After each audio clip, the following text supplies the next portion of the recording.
Keila. Hi, everyone. I'm 22 years old. Thank you. Here.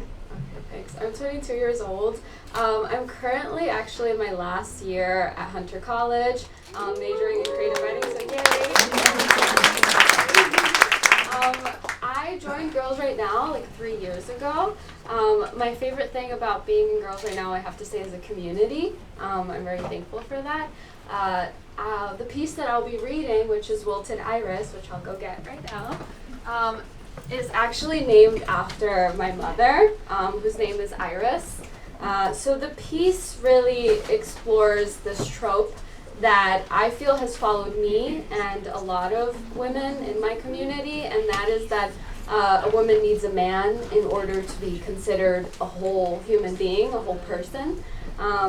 But really, it is also an invitation for all of us to explore what other forms of love exist in the world. Because yes, there is romantic love, there is eros, but through this interaction that I had with my mom, which I share through the medium of a poem, I also would like to explore how there is also familial love, right? There's also platonic love, and most importantly, how we can cultivate that love within ourselves, that when we cultivate, always flows out and gives to others.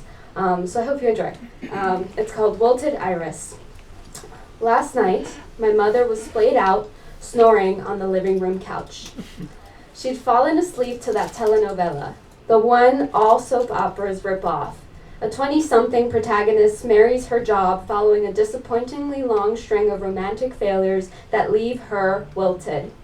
She vows never to fall in love again, until she meets a Javier or a Fernando or a Santiago who just so happens to be a millionaire, and surprise, he breaks her heart only a little less than all the other men of her past.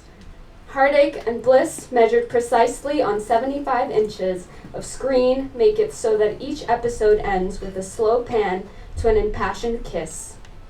I flick the figures into darkness, set the remote on the stand, nudged her shoulder and murmured, "It's 2 a.m, go to bed, Mommy." Her eyes opened as if a wilted iris revived, and she nodded. My mother turned back halfway down the hall, her slippers swished on vinyl floors toward me. She stopped in front of me, patted my head, and told me that I was the love of her life. My mother, in a lace nightgown, ran fingertips over her veiny eyelids and announced, "I will never love anyone as I love you." She spoke as if the sorcerer of love himself would not change her mind, and then shuffled down the hall. Last night, my eyes burned and watered behind callous bedsheets. I should have been dreaming of that telenovela, of the Fernando I might inherit, or the impassioned kiss that might break the curse of wilted flowers in my veins, but my eyes closed. When they thought to dream of love, I saw my mother.